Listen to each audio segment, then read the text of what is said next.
I never meant for anyone to see me like that. Not in that moment. Not in that cafe. Not when the whole city believed I was made of steel. But there I sat at 7 in the morning inside a quiet corner cafe in downtown Chicago, staring into a cup of untouched coffee as if I could fall straight through it.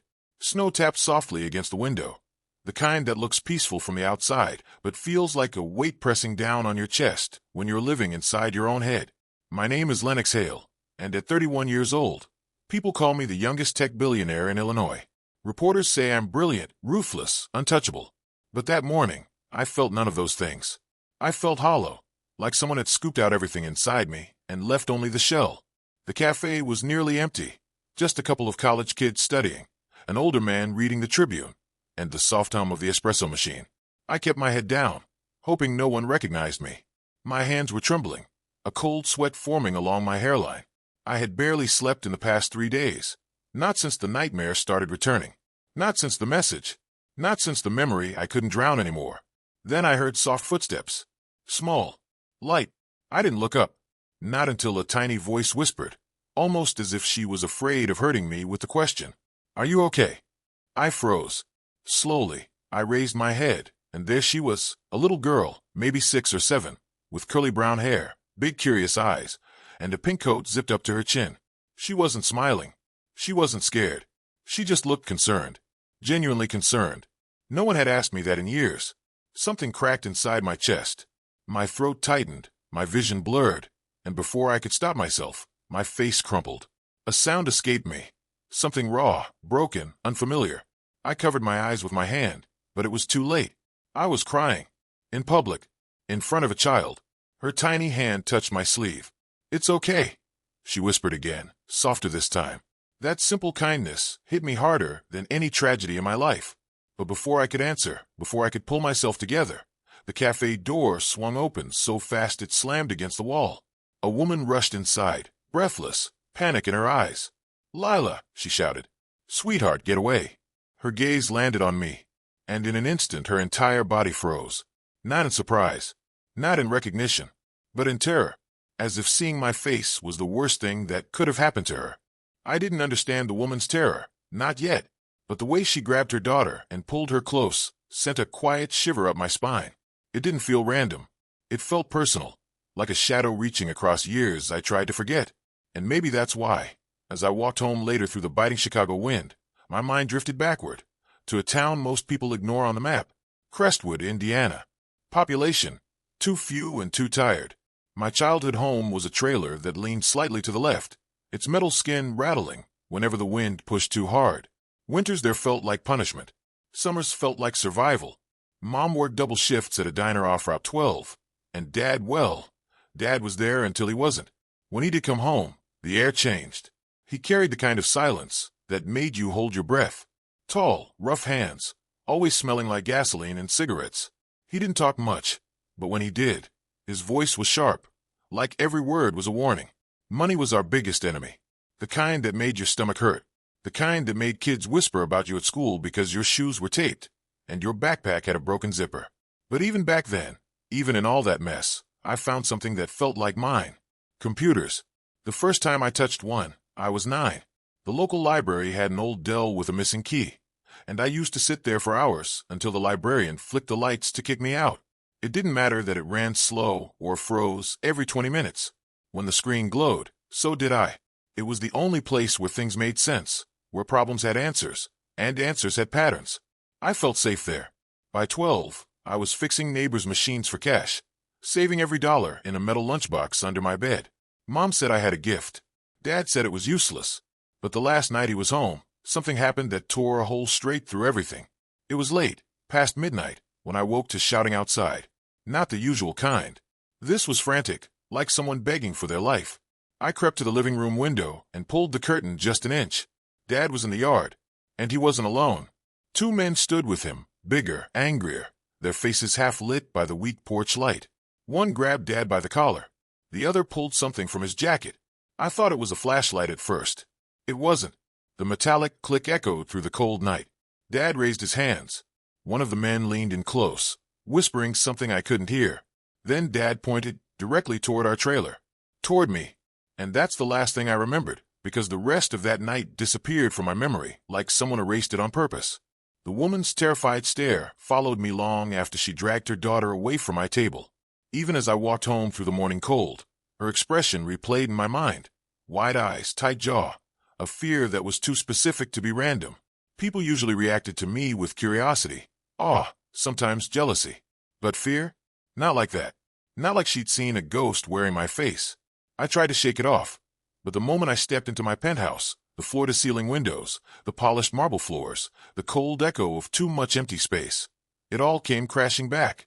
I wasn't used to feeling powerless, but that woman had looked at me like I was something dangerous. I needed answers. That's why, later that same afternoon, I went back to the cafe. I told myself it was just to apologize, to clear whatever misunderstanding existed. But deep down, I felt something else pulling me there, something uncomfortable, almost like guilt I didn't understand. When I walked in, the cafe was busier. People tapped on laptops. A group of teenagers laughed near the counter, and soft jazz hummed through the speakers.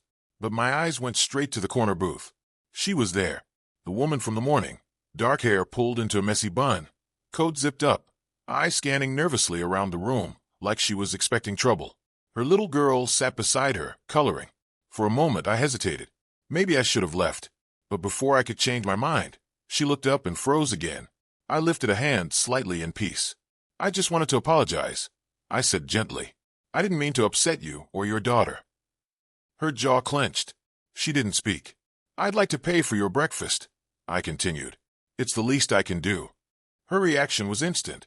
No, she snapped under her breath. Too sharp, too fast. She shielded her daughter with her arm as if I'd threatened them.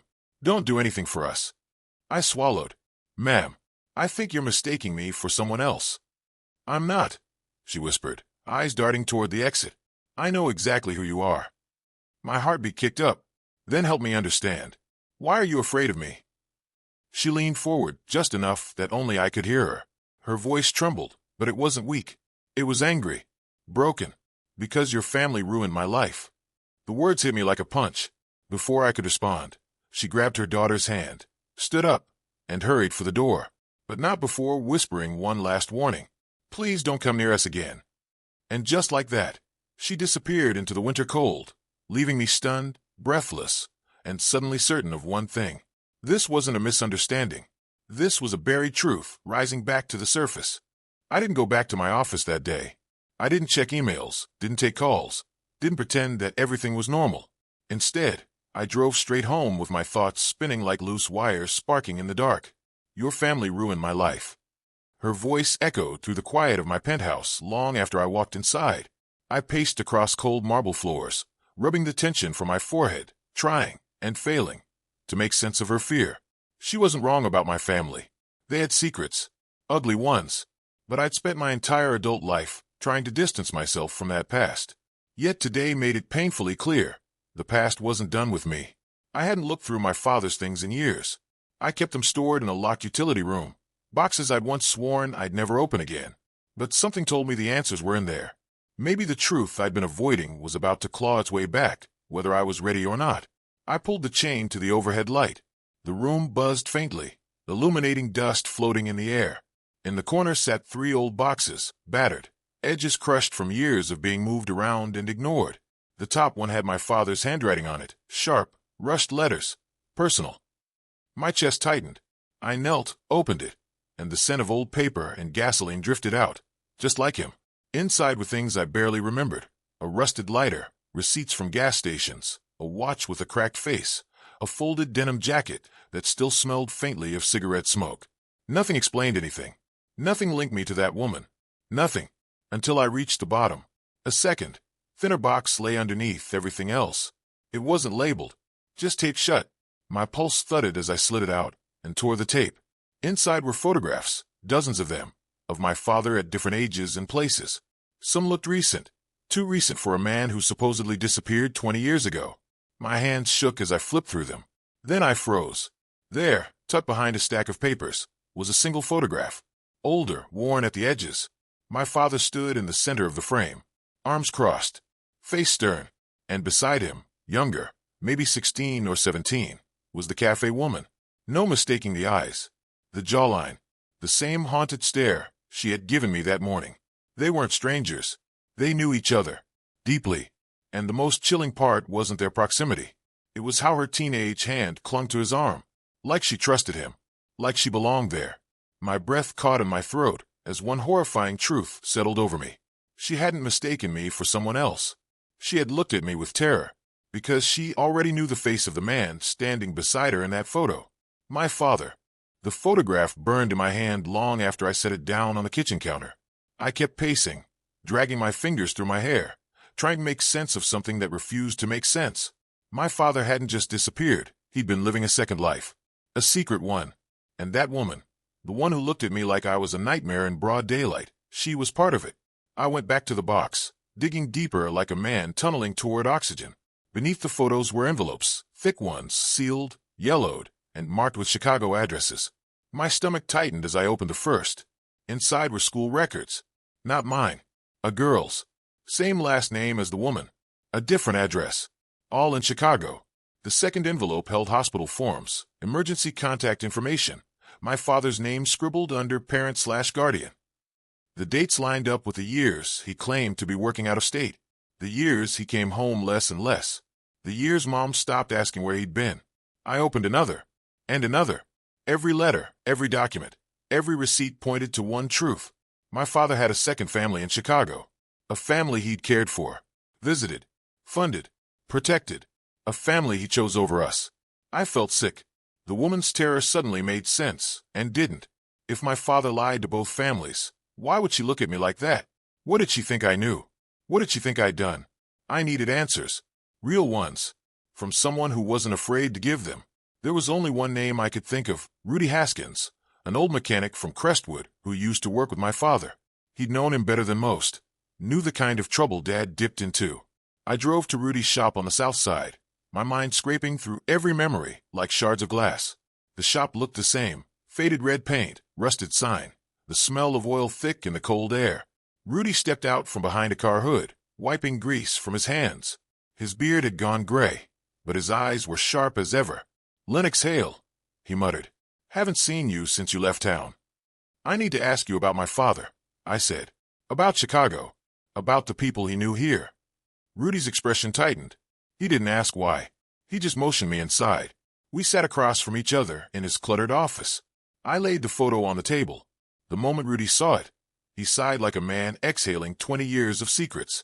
"I was hoping you'd never find this," he said quietly. "Who is she?" I demanded. Why was she with him? Rudy pressed his lips together, hesitating. Not out of uncertainty, but out of guilt. "Lennox," he said slowly. "Your father, he wasn't the man you thought he was." My chest constricted. "Rudy, tell me." He looked up, eyes heavy with pity. "That woman from the cafe, the one who knew your name?" I nodded, heart pounding. "She's not a stranger." His voice dropped into a whisper, a truth sharp enough to split the world open. "Lennox, that woman is your half-sister." I drove home in silence, the city lights blurring into streaks of white and gold against the black of the night. Every word Rudy had said replayed in my head, like a tape stuck on the worst possible scene. Half-sister. My father had hidden her. All those years, all those choices. He had hurt someone I had no idea existed, someone who was blood of my blood. I felt it deep in my chest, shame.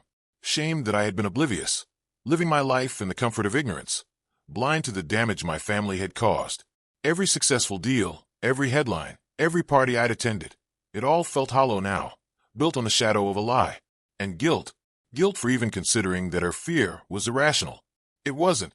She had seen what my father had done, and now, unknowingly, she had been looking at me as though I might carry that same danger. When I got home, I stared at my phone for a long time. Every message I had drafted earlier, gentle, careful, trying to explain myself, felt inadequate. Words felt useless against years of hidden pain. Still, I typed. I typed slowly, pressing keys as if the letters themselves carried some kind of fragile hope. "I don't know if you'll ever want to hear from me. I just want you to know I'm not him.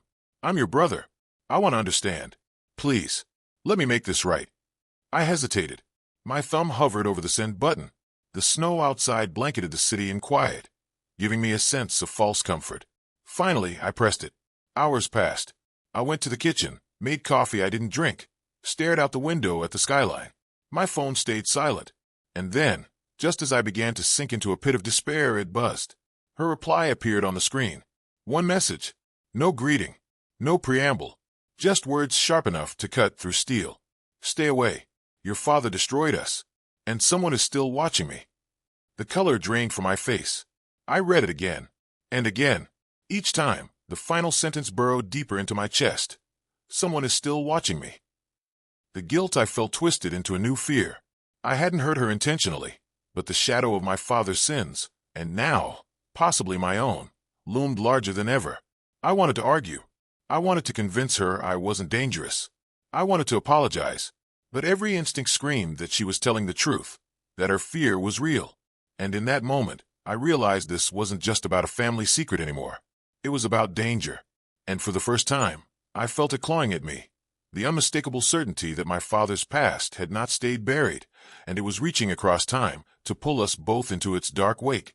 I couldn't ignore it any longer. The message, her fear, the photograph, it all pointed to something bigger than old family secrets. I needed answers. Not theories, not guesses, but the cold, hard facts. That's why, that evening, I picked up the phone and hired someone I hoped could see what I couldn't. A private investigator. Her name was Claire Bennett, mid-30s, sharp, unyielding, with eyes that didn't flinch when you told her the truth. I explained everything: my father, the hidden family, the woman's terrified reaction in the cafe, the text warning me someone was watching her. Claire didn't blink. She didn't even nod. She just listened, taking notes, calculating. "I'll find out who's following her," she said, "and you'll know by tomorrow." The next day, Claire called with results. She had secured security footage from the area around the cafe, as well as the grocery store my half-sister frequented. My chest tightened as she played the video for me. There, in pixelated black and gray, a black SUV rolled slowly down the street behind her. Every time she turned a corner, the SUV followed. Every time she entered a store, it waited outside. "Who are they?" I asked, gripping the edge of the table. Claire shook her head. "I don't know yet, but it's coordinated. Professional. Whoever it is, they're patient and methodical." I felt a cold knot form in my stomach. This wasn't just paranoia. Someone had been watching her for months, maybe years. And now that I had reached into this buried family secret, I had put us both in danger. That night, Claire called me again. Her voice was strained, shaking slightly, unlike her usual calm tone. "They know I'm looking into it," she whispered. I was followed on my way home. Tried to shake them, but there was a thud, a grunt, and the line went silent. I dialed back frantically. No answer. Minutes later, the line clicked again, and Claire's voice returned, weak but alive. "They're not bluffing, Lennox," she said, her words halting. "Your father, he was involved in something dangerous, something that has far-reaching consequences. And now, because of you, it's circling back." My hands shook as I gripped the phone. I realized then that this wasn't just about my father's sins anymore. It was about survival. And deep down, I knew that whatever was coming next wouldn't just threaten her. It would threaten me. And whatever secrets my father had buried, they were still alive. And they were hunting us. I never expected comfort to come in the form of a stranger. But life has a way of sneaking in moments of light, when you think all darkness is permanent. Her name was Mara Collins, and I met her through a routine hospital visit. I had a minor accident, nothing serious. A slip on the icy steps outside my building. But I needed stitches, and she was the nurse assigned to me. From the moment she entered the room, there was something in her presence that calmed the storm in my chest. Soft-spoken, patient, and precise. She asked the usual questions, but unlike everyone else in my world, she didn't react to my name or my notoriety. To her, I was just another person in need of care. And for the first time in years, that felt like a relief. We started talking, not about my wealth, my business, or the endless scandals that trailed my name, but about ordinary things. Rainy afternoons, childhood memories, favorite books. Small confessions led to larger ones. Slowly, I found myself sharing the raw edges of my life, the pain of my father's betrayal, the burden of secrets, the guilt I carried about my half-sister. And she listened, not with judgment, not with pity. She just listened. For the first time in a long time, I felt human again, vulnerable, safe. A strange, warm pulse began to fill the empty spaces I'd been running from for years. Mara became a tether to reality I hadn't realized I needed. We met again the next day, and the day after that. Coffee, walks along the Chicago River, evenings spent in quiet conversation. She laughed easily, her warmth melting some of the ice that had hardened around my heart. I caught myself smiling without effort, without thinking, but that fragile sense of peace shattered in an instant. I had just returned to my apartment after picking her up for dinner when her phone buzzed. She glanced at the screen, and the color drained from her face. "Is everything okay?" I asked, concern sharpening my voice. She shook her head, voice trembling. "It's a message." She hesitated, then showed me the screen. My stomach dropped when I read it. "Break ties with Lennox Hale or you'll regret it." Her hands shook as she locked the phone and pressed it to her chest. I don't know who sent it," she whispered. I felt a cold certainty settle over me. Whoever was watching my half-sister had just sent a warning, and now the danger wasn't limited to her anymore. It had found Mara, and it wasn't subtle. It was personal. The message to Mara lingered in my mind all day, like a pulse of warning I couldn't ignore. Every glance I stole out of the corner of my eye, every shadow in the apartment, felt loaded with meaning, and the truth sank in slowly, like ice melting in a glass. The danger I was facing now, the warnings, the watching, the threats, mirrored patterns from my childhood. My father had always attracted trouble. His choices had consequences that didn't die when he did. And now, generations later, those same shadows were creeping back into my life. Mara noticed the tension in me immediately. "You're thinking about it again," she said softly, placing a hand on my arm. I shook my head, not trusting my voice to come out steady. "I can't ignore it," I admitted. "It's all connected. My half-sister, my father, and now you. Someone doesn't want us involved." She didn't flinch. She didn't back away. Instead, she leaned closer. "Then we do it together. I'm not leaving you." Her defiance surprised me. I had spent years building walls, training myself to trust no one, to face threats alone. And yet, the weight of her presence, the way she refused to walk away from danger, even when it threatened her life, made me feel, for the first time in a long time, like I wasn't completely alone. We spent the afternoon poring over the footage Claire had collected, tracing the movements of the black SUV, analyzing the patterns. Mara suggested routes my half-sister might take, and I mapped out potential escape options. It was slow work, meticulous and exhausting, but it grounded me. It reminded me that there were choices, that not everything was predetermined by my father's mistakes. Night fell, and I left Mara at my apartment to rest. I drove alone along the river, scanning streets and alleyways, thinking about the pieces of my father's past I had yet to uncover. My thoughts were interrupted by the sound of tires scraping against asphalt behind me. At first, I ignored it, thinking it was a coincidence. But the black SUV had been tailing me for miles, silent until now. It swerved suddenly, forcing me against the guardrail, headlights blinding me. My hands gripped the wheel, heart pounding as adrenaline surged. The vehicle rammed into the side of my car, pushing me toward the edge of the road. I slammed on the brakes, my body tense, mind racing. I realized then, with chilling clarity, that the threat was no longer just a memory from my father's past. It was here, and it was trying to kill me. The crash against the guardrail left my hands shaking long after the SUV disappeared into the darkness. I barely slept that night, staring at the ceiling of my apartment, running every possible scenario through my head. Someone wanted us scared. Someone wanted us vulnerable. And that someone wasn't ordinary. They were organized, calculated, deadly. The next morning, Claire called. She sounded exhausted, her voice tight. "Lennox, I found a lead," she said. "Someone connected to your father. A man named Calvin Dross. He wasn't just a partner. He was betrayed. And he wants revenge." Calvin Dross. The name rang bells, faint whispers I'd heard growing up, rumors my father never explained. He'd been a wealthy investor, a sharp mind in the tech world, someone my father had done business with before I was even born. Claire had pulled old records, legal documents, and even private correspondences. They painted a picture of a man consumed by anger over something my father had stolen, something valuable, though the specifics were unclear. I felt the old familiar mix of fear and anger rise in me. My father's mistakes weren't just lingering ghosts. They were weapons aimed at the people I cared about now.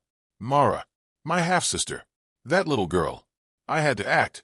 I called Mara and explained what I knew. She didn't hesitate. She didn't beg me to leave the mess alone. Instead, she helped me map out Calvin's network, his men, his contacts, potential locations. Together, we tried to anticipate his next move. But I underestimated him. Later that evening, my phone rang. No caller ID. A distorted voice whispered, almost casually, "You can't protect them, Lennox." Panic surged through me. I bolted out the door to check on my half-sister's daughter, the little girl from the cafe, the one whose simple words had broken through my walls that very morning weeks ago. I arrived at her apartment complex, heart hammering, only to find the door ajar. A sense of dread hit me like a freight train. I rushed inside, and the apartment was empty. Messy toys scattered across the floor, her small pink backpack lying abandoned by the couch. I froze. The black SUV had returned, but this time, it wasn't just tailing her. Someone had taken her. Claire's voice came through my earpiece, calm but urgent. Lennox, Calvin's men. They've got her. I felt my stomach drop. Rage, fear, and desperation collided inside me. This wasn't just about uncovering secrets anymore. This was about saving her life. And I had no idea what price Calvin Dross was willing to make us pay. Adrenaline coursed through me like wildfire as Mara and I drove through the winding backroads of rural Illinois. Claire had tracked the SUV to a warehouse on the outskirts of a nearly abandoned industrial park. The sun had long dipped below the horizon, leaving only the harsh glare of our headlights cutting through the foggy night. Every mile my chest tightened, not from fear of the drive, but from the thought of what awaited inside. Mara sat beside me, calm but tense, her hand brushing mine occasionally. She didn't speak, didn't need to. We shared the same silent determination. We would not leave without her. The little girl, my half-sister's daughter, was our responsibility now, and nothing in the world would stop me from rescuing her. We parked a block away and crept toward the warehouse, sticking to the shadows. I could hear the faint hum of generators, the echo of distant footsteps. Mara's voice was barely a whisper. There, those doors look like the main entrance. I nodded, heart hammering. I tested the doors, locked. I glanced around, spotting a side window partially ajar. We pried it open silently and slipped inside. The interior was dim, the concrete walls cold and unforgiving. I scanned quickly, spotting shadows moving between crates. The black SUV parked inside. My stomach twisted as my eyes landed on a small figure huddled near the back, her pink coat unmistakable in the dim light. Over there, I whispered. Mara and I moved carefully, stepping between crates, keeping low. Every second felt like hours. I could see the fear in the girl's eyes, the way she flinched at every sound. My chest ached, but I forced myself forward. We reached her, and I scooped her into my arms. She clung to me tightly, small arms wrapped around my neck. Relief washed over me, fleeting and dangerous. Then came the sound of footsteps, slow, deliberate. A shadow emerged from the darkness. Calvin Dross, tall, broad-shouldered, the gun glinting in the weak overhead light. I froze, the girl still in my arms. Calvin's eyes locked onto me, calculating, dangerous. He smiled, not friendly, not joking. Lennox Hale, he said, his voice low and cold, filled with venom. Your father owes me, so you'll pay in his place. The world seemed to stop. My heart pounded, the girl's soft whimpers echoing in my ears. I gritted my teeth, feeling the weight of every choice my father had ever made pressed down on me. This was it. There was no turning back. And I knew, in that moment, the battle wasn't just about rescue anymore. It was about survival. The gun in Calvin's hand felt like a living thing, cold and heavy, pressing the weight of my father's sins directly onto my shoulders. My half-sister's daughter clung to me tighter, small arms trembling, and I tried to focus, tried to steady my shaking hands. Calvin stepped closer, a cruel smirk tugging at the corners of his mouth. You've done well, Lennox, he said, almost mockingly. You've proven you're just like him, stubborn, reckless, and, most importantly, expendable. But let's see how clever you really are. I forced myself to breathe. What do you want? He raised the gun slightly, not enough to fire, but enough to remind me of the consequences. Your father isn't dead, he said casually, letting the words hang in the air like a guillotine. He's alive, hiding. You've been chasing ghosts while the real danger was right in front of you. My stomach dropped. My mind spun. Every memory, every assumption I had held about the man who shaped and abandoned me, suddenly felt like a lie. Alive? After all this time? Now, Calvin continued, you're going to make a call. You're going to reach out to him. You're going to beg for what you want most. Or your little friend here, he gestured at the girl, doesn't leave this room. My fingers shook as I pulled my phone from my pocket. Every instinct screamed not to, but I had no choice. I dialed the number Calvin had scribbled on a piece of paper, a number that, according to him, connected to my father. The line rang once, twice. My throat tightened. Then a voice, low, calm, unmistakable, answered. "Hello." My blood ran cold. Every muscle froze. The timbre, the subtle drawl, the precise cadence. It was him. My father. My father was alive. I could barely speak. "Dad." My voice cracked, disbelief spilling out with every syllable. There was silence on the line. Then, finally, he spoke again, and it was worse than any silence. "Lennox, I knew this day would come. I hoped you'd never have to hear my voice again." I gripped the phone tighter, feeling the world tilt beneath me. Questions, anger, confusion, they all collided in a storm inside my chest. And through the haze of my shock, one horrifying truth crystallized. Everything I thought I knew about my life, my father, my family, had been a lie. And the man holding the gun in front of me knew exactly how to use that truth to tell. The meeting place was a deserted warehouse on the outskirts of Joliet, Illinois, far enough from prying eyes that I hoped no one could follow. My father had insisted on remaining in the shadows, his voice on the phone only giving me vague directions. Mara rode beside me, her hand resting on mine, steadying me, and the little girl sat quietly in the back seat, clutching a small stuffed bear. When we arrived, the warehouse doors creaked open to reveal a lone figure leaning against a crate, tall, older than I remembered, but unmistakably him. My father, alive. His eyes met mine, calm but lined with exhaustion, guilt, and something I hadn't expected, fear. "Lennox," he said softly, stepping forward. "You shouldn't have come alone. Or with her." He nodded to the girl, and I felt my chest tighten. I fled to protect both families. Every day, I lived in hiding, knowing what I'd left behind, knowing I couldn't face one side without endangering the other. "Calvin, he isn't just angry. He's dangerous. He'll kill without hesitation." I stared at him, anger and confusion battling inside me. "You abandoned me. You abandoned us. All this time, my half-sister, me, everything. You just ran." "I ran," he admitted, voice steady but heavy. "I did it to survive, to keep you alive, to keep her alive. And now it's my failure that's brought him back into your life." Mara placed a hand on my shoulder. "We don't have time for blame," she said softly, but her eyes burned with intensity. I drew a deep breath, trying to focus. "We're here to make this right. Calvin gets one chance. The girl goes free. That's it." My father nodded. "I'll do whatever I can. Just don't make a mistake. He's not like anyone you've faced before." I felt a strange weight lift as I realized we were, for the first time, united. Father, son, and the girl we both wanted to protect. But the sense of hope lasted only seconds. The faint rumble of tires echoed across the empty lot. I froze. Mara stiffened beside me. My father's eyes narrowed. Before we could react, the warehouse doors burst open. Calvin Draw strode in, flanked by men, guns raised and glinting in the dim light. "I warned you," he hissed, voice echoing like a blade. "But now everyone pays." The air seemed to crackle with tension.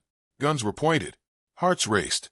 And in that instant, I realized the fight wasn't just about truth, or family, or secrets anymore. It was about survival. For all of us. The warehouse erupted into chaos the moment Calvin barked his orders. Guns flashed, shouts echoed, and the air became a storm of smoke, metal, and fear.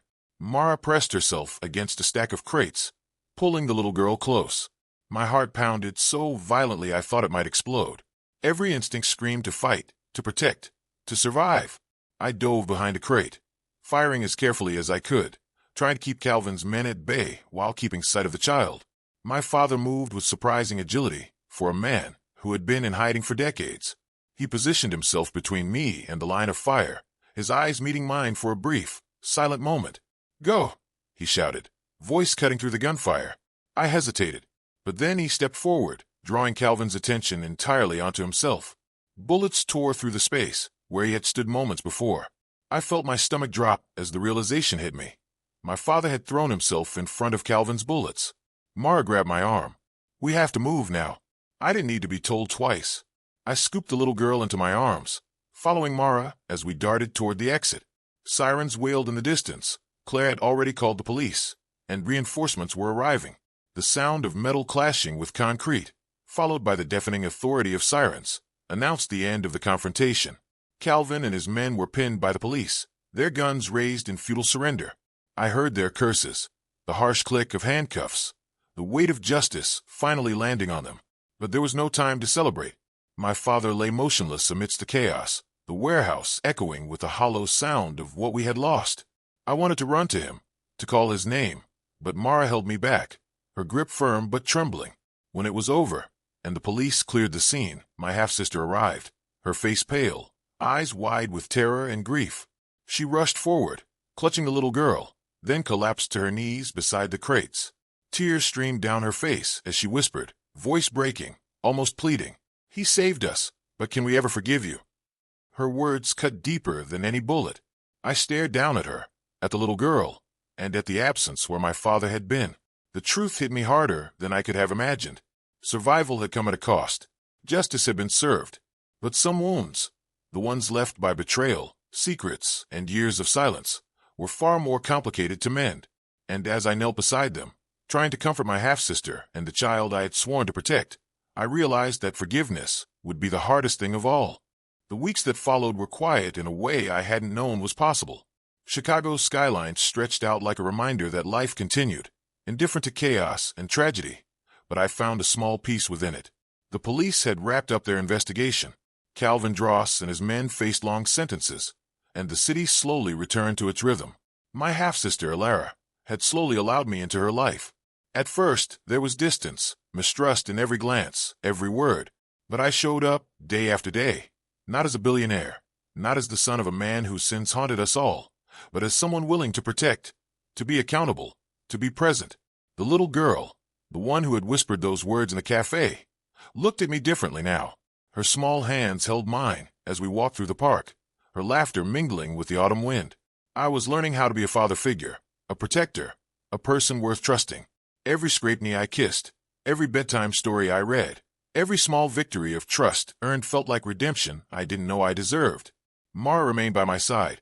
Our bond deepened with quiet dinners, soft conversations, and the kind of laughter that feels like home. She became my anchor, a reminder that love isn't about perfection, but about choosing each other despite the scars. One evening, as the sun dipped behind the skyline, casting the city in gold and rose, I sat on a park bench with the little girl perched beside me. She watched the ducks on the pond, then turned her small face toward me, eyes wide, innocent, yet piercing. "Are you okay?" she asked, the same words she had whispered months ago in that cafe. The words that had broken through my walls when I thought nothing could.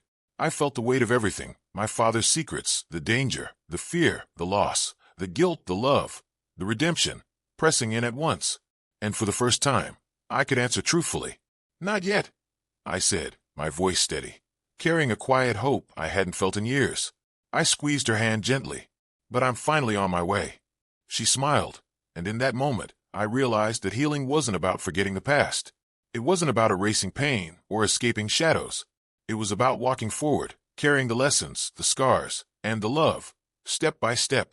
And as the city lights began to twinkle, I understood something profound. I wasn't whole yet, but I had found my family, my purpose, and a path that finally led me toward peace.